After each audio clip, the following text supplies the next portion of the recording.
Olá pessoal, sejam todos bem-vindos ao Estúdio PBR no Seminário de Gás do Instituto Brasileiro de Petróleo e Gás, uma parceria da agência PBR com o IBP.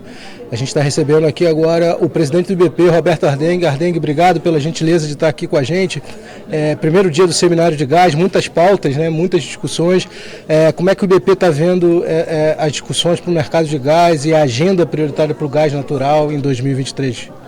Olá, Felipe, prazer estar com vocês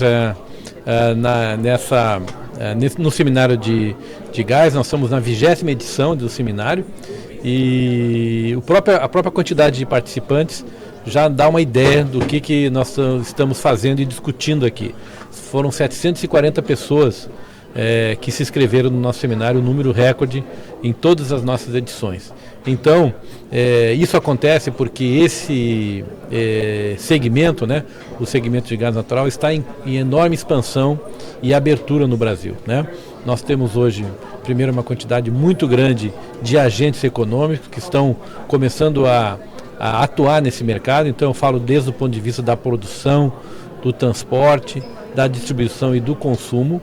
Isso faz com que o mercado comece a adquirir uma grande dinamicidade.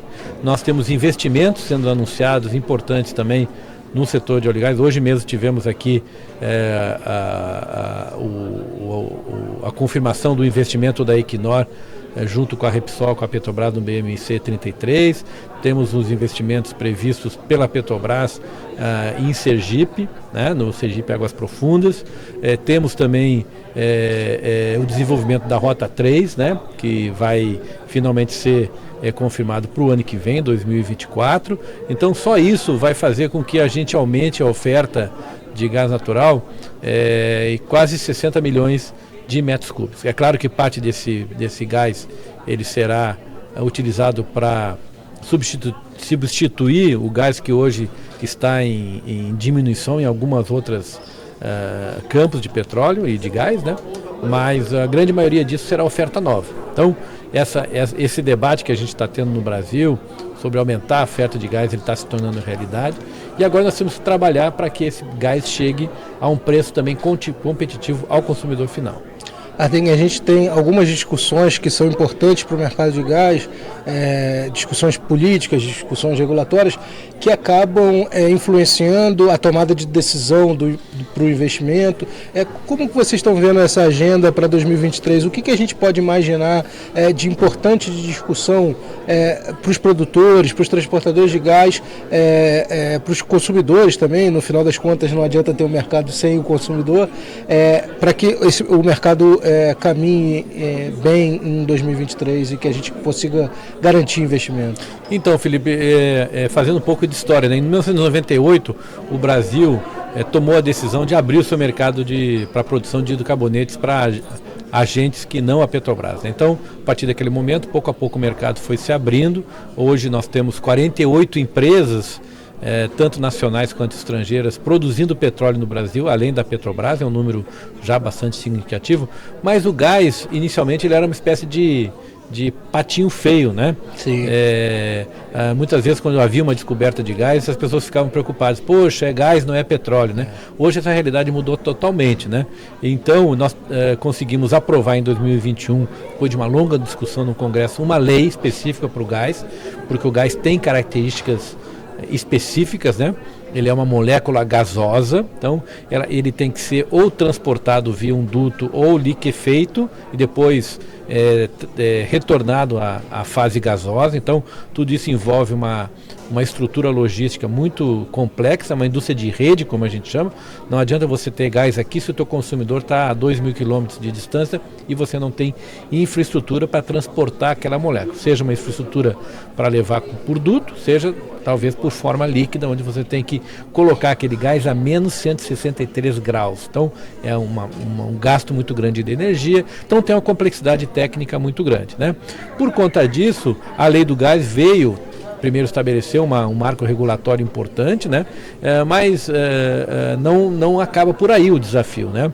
E a lei do gás apenas deu, vamos dizer assim, o terreno para que você possa criar toda uma regulamentação, e aí isso que está acontecendo hoje.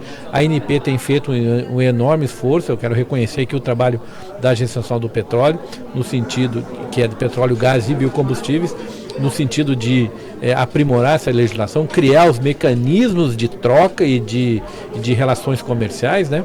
E a gente tem que pensar sempre nesses elos da cadeia, como é que você consegue remunerar todos os elos de maneira adequada, mas claro, chegando ao consumidor final num preço competitivo. O gás ainda no Brasil ele é caro, né, comparado com outros mercados mais maduros. É um processo que nós vamos fazer. Na Europa se levou 10 anos, né, para se fazer esse processo. O Brasil em 2 anos nós já fizemos até coisas que a Europa levou muito mais tempo, mas nós temos que perseguir esse objetivo. E isso aí que está sendo discutido hoje aqui na parte técnica do Congresso. A gente tem algumas discussões, Ardengue, políticas que hoje estão fortes no setor, como, por exemplo, a questão da taxação da exportação de óleo, a questão dos royalties. Como é que o IBP enxerga essas discussões e como isso impacta diretamente a tomada de decisão para um investimento num projeto?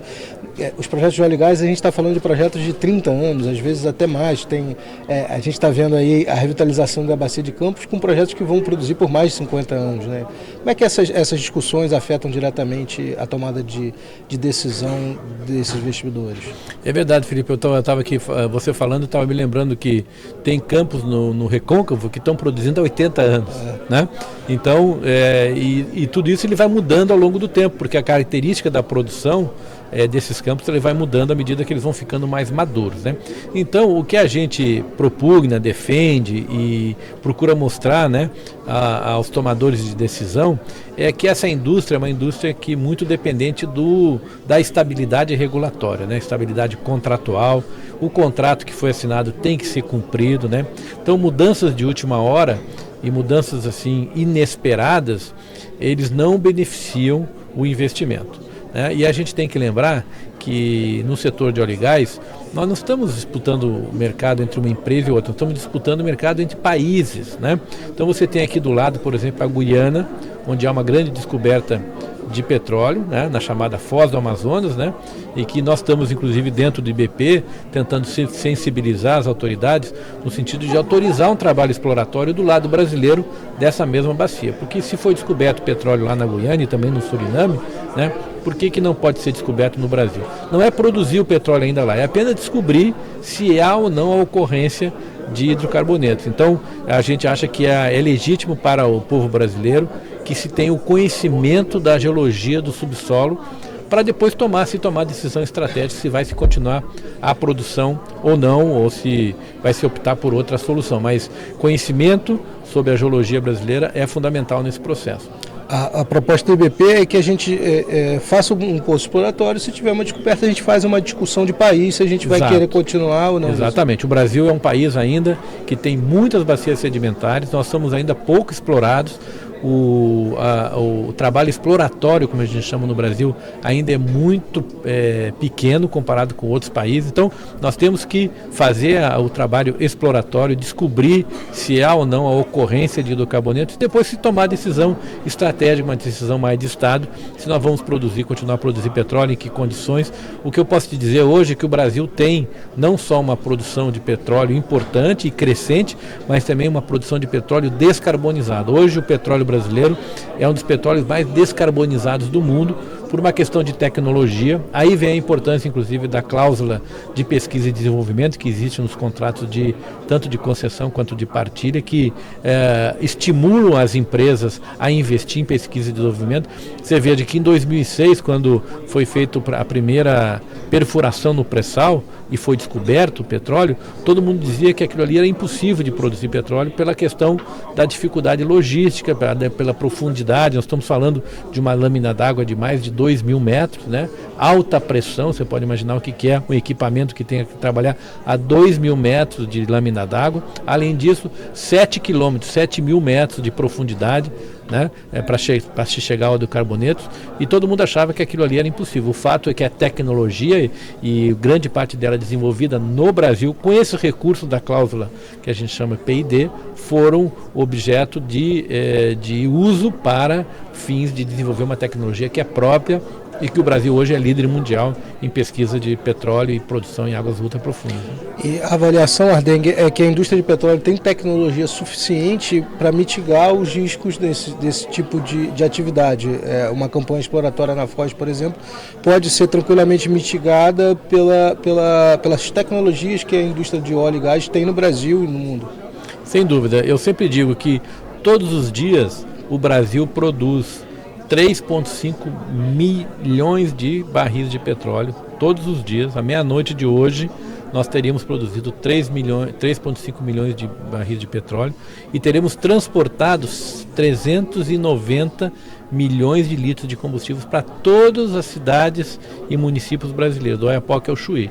E a gente faz isso com responsabilidade social, ambiental e com alta eficiência de transporte. Então, essa é uma indústria muito preocupada com a questão da segurança operacional, especialmente depois do acidente de Macondo que aconteceu no Golfo do México. Essa indústria, inclusive, se reinventou do ponto de vista da segurança. Eu não vou dizer para você que um acidente é impossível, porque a gente nunca sabe o futuro, mas a indústria hoje está muito mais capacitada, está muito mais pronta para não só evitar um acidente, como, se acontecer, para mitigar os eventuais efeitos de um acidente. Então, achamos que essa é uma atividade segura e, como eu disse, é uma mera atividade exploratória. Ninguém está desenvolvendo uma grande produção na Foz do Amazonas. Nós queremos conhecimento do que está no subsolo brasileiro. Legal. Ardengue, mais uma vez, obrigado pela sua gentileza de abrir um espaço na agenda e estar aqui com a gente. Muito obrigado. Prazer estar com vocês aí. Obrigado também para você que está assistindo a gente. Continue acompanhando o Seminário de Gás do IBP pelos canais da agência PBR.